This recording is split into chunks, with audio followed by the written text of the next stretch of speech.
पूर्णम अधा, अधा माने वो परमात्मा, कैसे पूर्ण है, होल है, संपूर्ण माने वो ही है।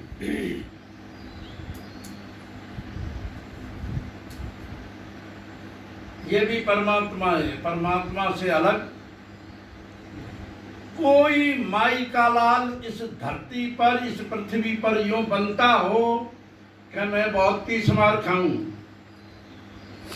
कोई भी माचिस की तिल्ली को भी अपनी सिद्ध नहीं कर सकता कि ये माचिस की तिल्ली मेरी है। बात समझ लेना। आपके घर में चाहे कितने भी माचिसों के डंप लगे हों, लेकिन आपका उसमें कुछ भी नहीं है। ना ये मेरा ना ये तेरा, जगत रचा भगवान का, भूमि भी उसकी, पानी उसका, सब कुछ उसी महान का। ये पृथ्वी में सोना है, हमने बनाया है क्या? पृथ्वी में चांदी है, हमने बनाया। पृथ्वी को हमने बनाया, जल को हमने बनाया, वायु को हमने बनाया, अग्नि को हमने बनाया है क्या? आकाश को हमने बनाया नहीं बनाया। ये पंच महाभूत सब जगह व्याप्त हैं। तो पूर्णम अतः परमात्मा होल है, उनमें कभी कभी न कोई चीज घटती है न बढ़ती है। पूर्णम इदम, और उनके द्वारा रचित ये संसार भी पूर्ण है। पूर्णात पूर्ण उदच्यते, ये पूर्ण संसार का उदय उस पूर्ण परमात्मा में से हुआ है।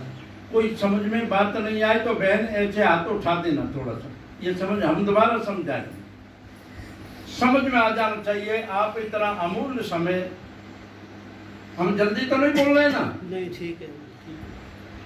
तो उस पूर्ण में से ये पूर्ण संसार निकला है, माने पैदा हुआ है। और पूर्णात पूर्ण उदच्यते, उस पूर्ण में से ये पूर्ण संसार निकालने पर भी पूर्णम एव अवशिष्य, वो पूर्ण ही रहते हैं। कभी उनमें कोई यथा बड़ा, हाँ ये बता रहे थे परमहंस हो जाए, ये परमहंस मिशन है। परमहंस कैसे कहते हैं? कन्हैया जी से पूछे, भगवान बताओ थोड़ा।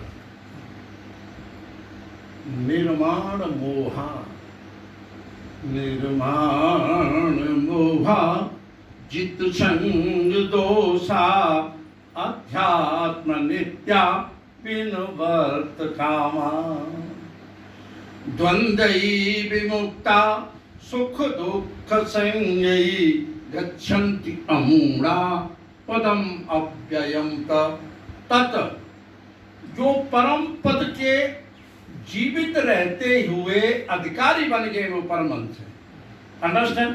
परमहंस कौन है? कौन है बहन? जो अपनी जीवित अवस्था में ही जिनका अंतःकरण परम निर्मल हो गया, जिनकी दृष्टि में न कोई मित्र है न शत्रु है, कोई किसी से मनमुटाव भी नहीं है, वो परमहंसों के लक्षण है। तो निर्माण मोहा, उनको कोई अपने मान की और किसी से मोह का कोई भी संबंध नहीं। निर्माण मोहा जित्संग दोषा, जिन्होंने आसक्ति को, पत्नी की आसक्ति, पुत्र की आसक्ति, धन की आसक्ति, कोठी की आसक्ति, सर्विस की आसक्ति, फार्म हाउस की आसक्ति, गाड़ी, किसी भी आसक्ति में, किसी में भी उनका कोई भी लगाव, ऐसा भी नहीं कि शत्रुता हो, पत्नी से दुश्मनी हो कि पुत्र से शत्रुता हो, किसी से नहीं। लेकिन ऐसा नहीं है कि ये मेरे ही है, वो परमात्मा की कृपा का ही प्रकटीकरण मानते हैं। तो अध्यात्म नित्या, जिनका चित्त निरंतर, अध्यात्म माने, अध्यात्म के दो अर्थ है, आत्मा और परमात्मा।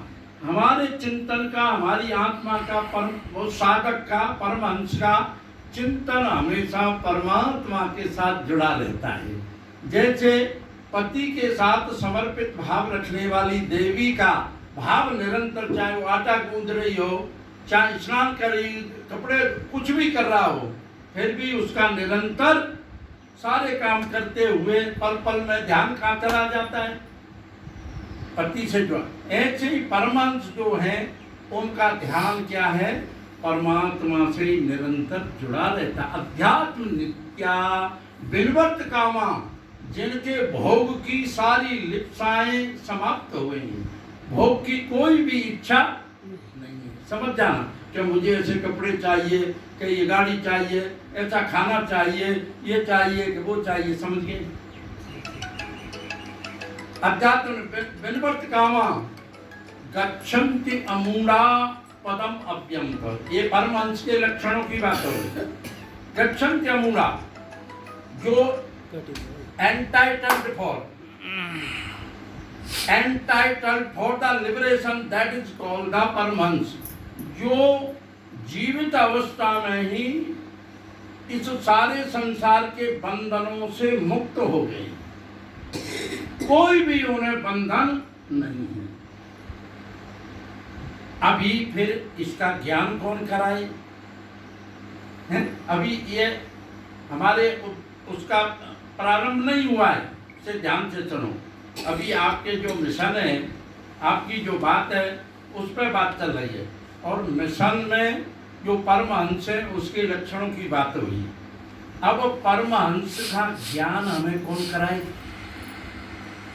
कोई समर्थ गुरु। समर्थ गुरु कौन है? जो विशुद्ध संत होगा, कोई समर्थ गुरु हो सकता है। बात समझ आ गई बहनों? समर्थ गुरु कौन है? समर्थ गुरु शिष्य के भाग पर परमात्मा ने खराब अक्षर डाल दिए हैं, उन्हें गुरु जी पढ़ लेता है। उन अक्षरों को भी जो मिटा करके और सही अक्षर लिखवाने की शक्ति रखता है, विधाता के लेख पर भी जो मेख मारने की क्षमता रखता है, वो समर्थ गुरु होता है। और समर्थ गुरु वही होगा जो विशुद्ध संत है। और विशुद्ध संत किसको मिलेगा? संत विशुद्ध मिलई परतेई, और चित्त में राम कृपा करते ही, जिन पर भगवान की असीम कृपा होती है, जो भगवान के प्यारे बन गए हैं, जिन्होंने सब कुछ परमात्मा को अपना सर्वस्व समर्पित कर दिया है, और भगवान उनके पीछे पीछे घूमते हैं, ऐसे परमहंसों के ये लक्षण हैं। तो सज्जनों,